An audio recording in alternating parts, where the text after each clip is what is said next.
Assalamualaikum warahmatullahi wabarakatuh. Perkenalkan, kami dari kelompok 4 akan mempresentasikan materi dari pertemuan kedua sampai pertemuan ke-6.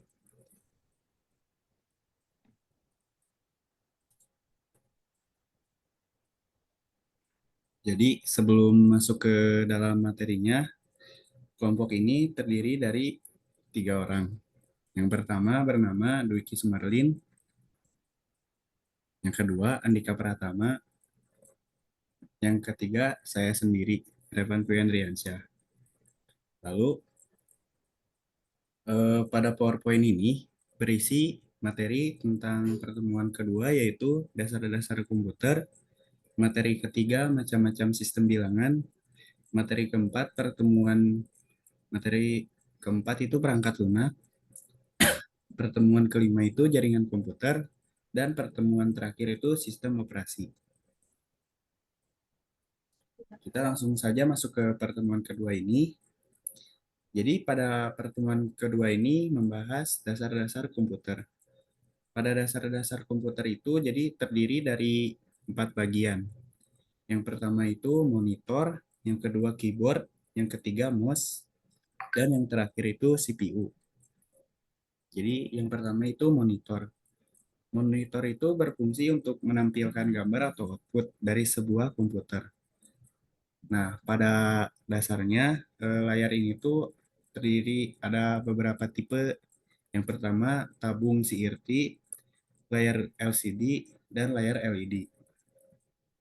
Selanjutnya itu keyboard. Jadi fungsi keyboard di sini itu untuk menuliskan tulisan, angka, atau perintah di keyboard dan diproses oleh prosesor. Kemudian hasilnya tampil pada layar monitor. Selanjutnya ada mouse. Mouse itu untuk mengarahkan pointer atau cursor pada laptop atau PC untuk melakukan apa yang kita inginkan. Dan mouse ini ada beberapa tipe. Yang pertama itu trackball, touchpad, dan touchpoint. Yang terakhir itu CPU. Jadi CPU itu sebagai wadah penyimpanan komponen komputer seperti motherboard, hard disk, kipas pendingin, power supply, dan lain-lain. Langsung kita masuk pada pertemuan ketiga yang membahas tentang macam-macam sistem bilangan. Jadi sistem bilangan ini ada 4. Yang pertama itu ada desimal, satuan itu 10, biner itu 2, yang ketiga itu oktal 8, dan yang terakhir itu heksadesimal 16. Jadi desimal ini terdiri dari 10 angka, yaitu 0, 1, 2, 3, 4, 5, 6, 7, 8, 9. Nah, kalau biner itu terdiri dari 2 angka, angka 0 dan 1. Kalau oktal itu 8 angka, 0 sampai 7. Nah, heksadesimal ini yang terakhir itu terdiri dari 16 angka. Jadi dari angka 0 habis 9 itu 10, tapi diganti jadi A sampai F. Nah, ini merupakan konversi bilangan. Jadi kayak biner to desimal, oktal to desimal, heksa to desimal. Jadi dikalikan. Kemudian ini merupakan cara cepatnya. Jadi caranya kalau misalnya desimal to biner itu tinggal ditambahin angkanya, kemudian tulis angka binernya. Kalau misalnya dari biner mau ke oktal, itu tinggal ambil aja 3 digit, 3 digit. Dan kalau misalnya biner to hexa itu diambil 4 digit, 4 digit. Pertemuan selanjutnya akan dibahas oleh teman saya. Kemudian yang selanjutnya adalah pertemuan keempat, materi mengenai perangkat lunak.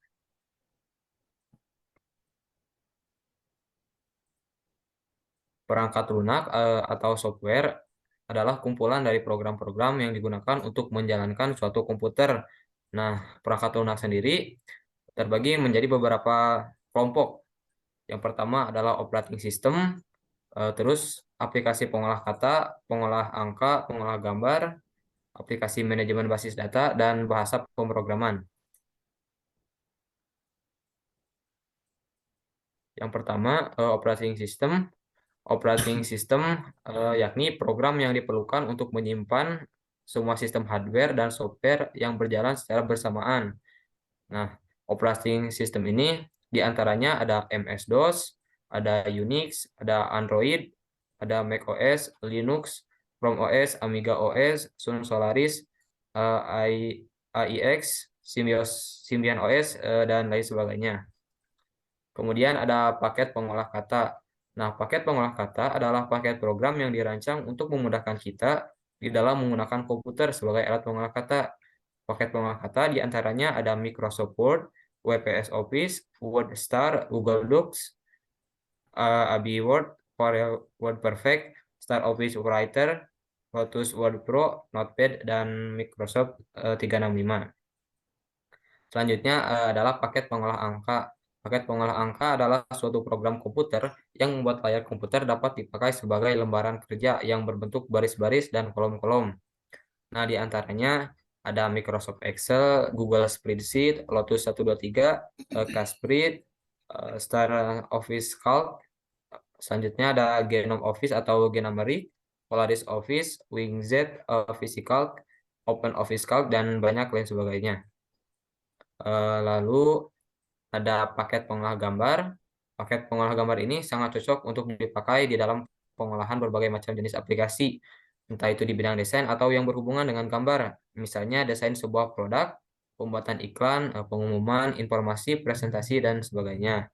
Nah, paket pengolah gambar ini diantaranya ada Adobe Photoshop, Corel Draw, Adobe Illustrator, Adobe InDesign, Inkscape, Sketch, Figma, Affinity Designer, Sara Designer, dan Jim. Kemudian ada paket manajemen basis data. Paket basis data ini sangat cocok untuk dipakai di dalam pengolahan berbagai macam jenis aplikasi bidang administrasi, misalnya kepegawaian, penggajian, dan sebagainya. Nah, di antaranya ada DBase, Paradox, Oracle, MySQL, Prostate SQL, MongoDB, IBM DB2, SQLite, Microsoft SQL Server, dan Microsoft Access. Lalu yang terakhir ada bahasa komputer. Yang dimaksud dengan bahasa komputer adalah suatu tata cara penyusunan perintah-perintah yang dapat dimengerti oleh komputer sehingga komputer dapat melaksanakannya. Nah, bahasa komputer ini diantaranya ada bahasa C, C++, Python, Java, JavaScript, PHP, Kotlin, Ruby, Golang, dan Swift, dan banyak lagi sebagainya. Nah, materi pertemuan kelima yakni membahas jaringan komputer. Jaringan komputer, pada materi jaringan komputer ada pengertian, topologi, dan model. Yang pertama adalah pengertian. Nah, pengertian jaringan komputer sendiri adalah sebuah platform untuk saling berbagi data, resource, software, hardware dengan berbagai pengguna, dan aplikasi yang saling berkomunikasi satu sama lain. Nah, keuntungan memakai jaringan komputer itu diantaranya yang pertama dapat mengakses data dari komputer yang lain melalui komputer yang digunakan atau biasa disebut berbagi data. Nah, data telah disimpan dan aman walaupun komputer yang digunakan bisa rusak atau komputer yang digunakan rusak karena dapat dilihat dari orang lain. Selanjutnya, administrator jaringan dapat mengontrol data-data penting agar dapat diakses oleh yang berhak. Yang ketiga, dapat menggunakan printer, scanner, dan perangkat lainnya secara bersama-sama. Nah, selanjutnya, jaringan komputer berdasarkan jangkauan area atau lokasi terbagi menjadi tiga. Ada LAN, ada MAN, ada WAN. Nah, yang pertama LAN. LAN atau Local Area Network adalah suatu jenis jaringan komputer yang mencakup wilayah lokal. Nah, jumlah komputer yang terhubung jadi hanya beberapa komputer. Nah, LAN sendiri memiliki karakteristik yang pertama, ruang lingkup yang terbatas, hanya 10 km. Yang kedua, biasanya berlokasi pada suatu gedung. Dan yang terakhir, kecepatan pengiriman data relatif tinggi. Selanjutnya ada MAN atau Metropolitan Area Network. MAN adalah jaringan yang cakupannya lebih luas dari LAN, dan MAN sendiri disebut juga sebagai jaringan LAN yang digabung menjadi satu jaringan. Nah, karakteristik MAN sendiri. Yang pertama, meliputi area lebih luas dan lebih kecil dari WAN. Yang kedua, MAN biasanya ditemukan di area kampus. Nah, dan yang terakhir, MAN sering bertindak sebagai jaringan dengan kecepatan tinggi.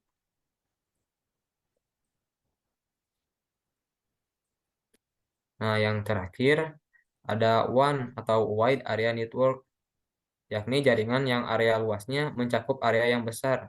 Jaringan berskala WAN dapat ditemukan seperti jaringan antar wilayah, kota, bahkan negara.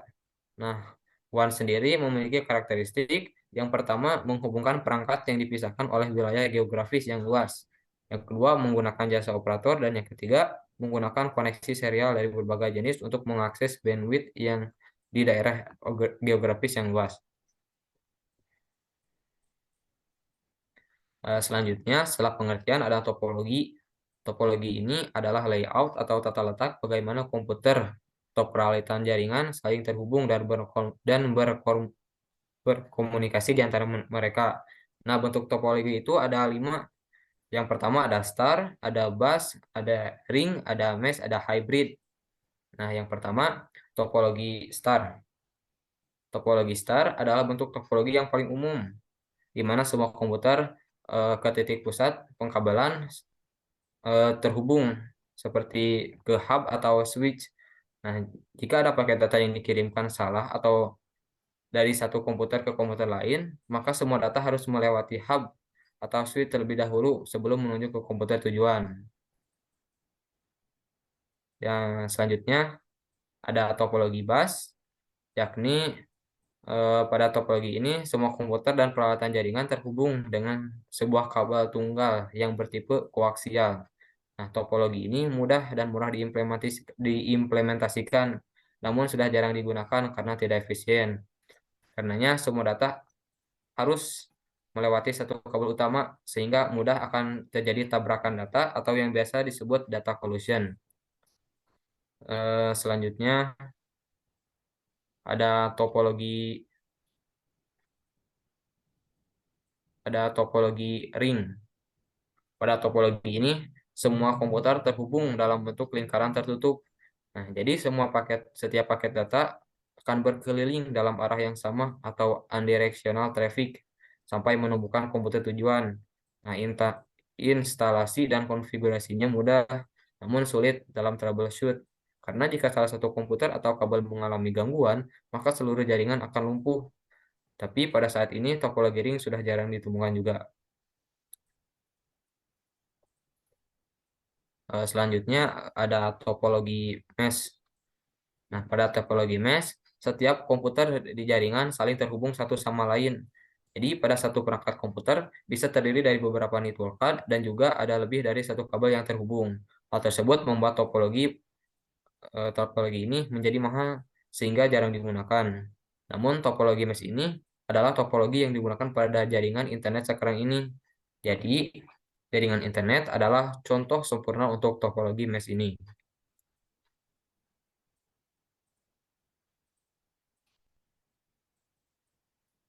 Nah, yang terakhir ada topologi hybrid.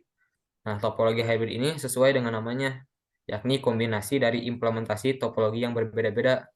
Untuk topologi ini, bentuk umumnya biasa kombinasi antara star dengan ring atau star dengan bus, seperti pada gambar.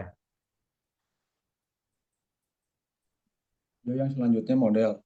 Model jaringan adalah cara bagaimana peralatan atau komputer berbagi sumber daya, bukan merupakan kondisi fisik. Di antara model jaringan yang perlu diketahui ada 2, yaitu client server, yang kedua peer-to-peer. Selanjutnya adalah model client server. Client server pada model ini berarti ada komputer yang berperan sebagai server atau menyedia layanan dan juga client sebagai pengguna layanan. Ini bersifat sentralisasi di mana semua komputer client terhubung dengan centralized untuk mengakses sumber daya. Pada jaringan yang berbasis Microsoft Windows, konsep ini dikenal sebagai domain network. Selanjutnya, model yang peer-to-peer. Peer-to-peer, yang pertama, arsitektur aplikasi terdistribusi yang membagi tugas atau bekerja di antara peralatan atau komputer. Yang kedua, Semua komputer berkedudukan sama dan sederajat. Tidak ada sentralisasi server. Yang ketiga, semua komputer dalam jaringan berkomunikasi dan berbagi sumber daya masing-masing, misalnya berbagi printer atau file. Yang keempat, jaringan ini pada Microsoft Windows dikenal dengan nama Windows Workgroup.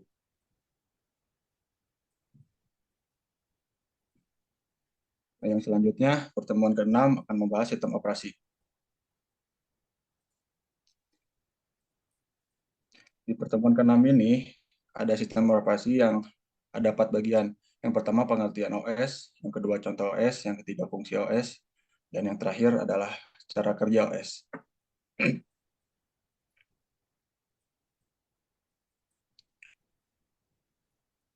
Selanjutnya ada pengertian sistem operasi. Secara umum, sistem operasi adalah perangkat lunak atau software yang berfungsi sebagai yang terbuka dan pengatur sumber daya pada perangkat komputer mulai dari software dan hardware agar dapat berjalan dengan baik, serta memudahkan proses interaksi dengan penggunaan bandware. Tanpa sistem operasi, pengguna tidak akan dapat menjalankan program aplikasi apapun komputer mereka. Sebelum ada sistem operasi, komputer hanya menggunakan sistem sinyal analisis digital.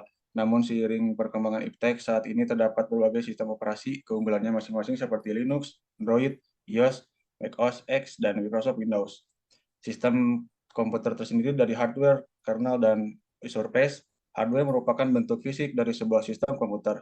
Kernel adalah core software yang bertindak untuk berkomunikasi dengan hardware dan software aplikasi. User place adalah software lainnya yang terdiri dari libraries dan utilities. Instruksi standar sistem aplikasi dan application software yang digunakan pengguna. Yang selanjutnya sumber daya sistem komputer. Contoh sumber daya sistem komputer ada 5. Yang pertama, main storage, yang kedua, satu atau lebih CPU, yang ketiga, input dan output device, yang keempat, channel dan saluran, yang terakhir, media secondary storage.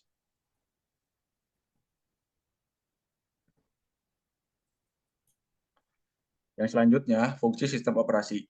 Yang pertama, manajemen sumber daya komputer. Sistem operasi dapat mengatur waktu sebuah aplikasi yang dijalankan, membagi penggunaan CPU saat aplikasi berjalan bersamaan, memberi akses pada disk, dan lain sebagainya. Yang kedua, menghubungkan hardware. Sistem operasi berperan dalam mengkoordinasikan semua perangkat yang saling terhubung pada gadget dalam waktu yang bersamaan, seperti penyimpanan internal, mouse, speaker, dan CPU. Sistem operasi juga berperan sebagai jembatan yang menghubungkan perangkat keras dengan perangkat lunak. Kemudian, pada gilirannya akan menjalankan operasi dasar komputer.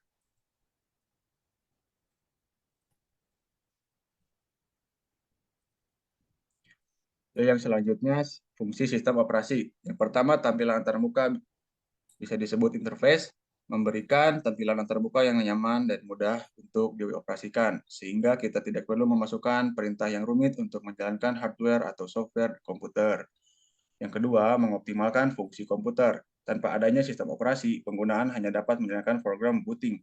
Sisanya untuk program aplikasi pada komputer kemungkinan besar tidak dapat dijalankan. Yang ketiga, pengelola seluruh program. Sistem operasi akan mengatur seluruh kegiatan yang kompleks dari berbagai perangkat lunak di dalamnya agar berjalan sesuai dengan urutan yang tepat. OS juga mengatur setiap kegiatan yang berhubungan dengan perangkat keras yang terhubung.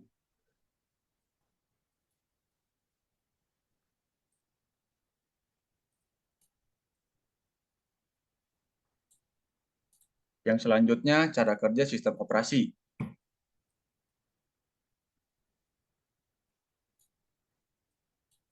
Yang pertama, ada batch OS, merupakan jenis sistem operasi yang dapat menyatukan beberapa pekerjaan sehingga menjadi lebih cepat terselesaikan dan tidak terlalu berat implementasinya.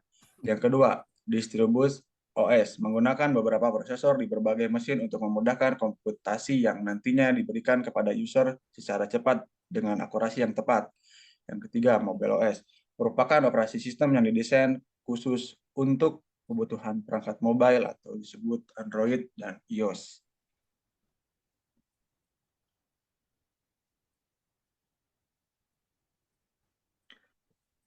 Yang selanjutnya, cara kerja sistem operasi. Yang pertama juga multitasking OS dengan menggunakan sistem multitasking, setiap pengguna dapat mengerjakan beberapa tugas secara bersamaan dalam perangkat CPU yang sama. Yang kedua, network OS dalam menggunakan jaringan network OS juga berperan sebagai pengatur data keamanan user dan fungsi dari networking itu sendiri. Yang ketiga, real time OS fungsinya adalah di mana interval atau jarak waktu pemrosesan dan respons input yang kecil.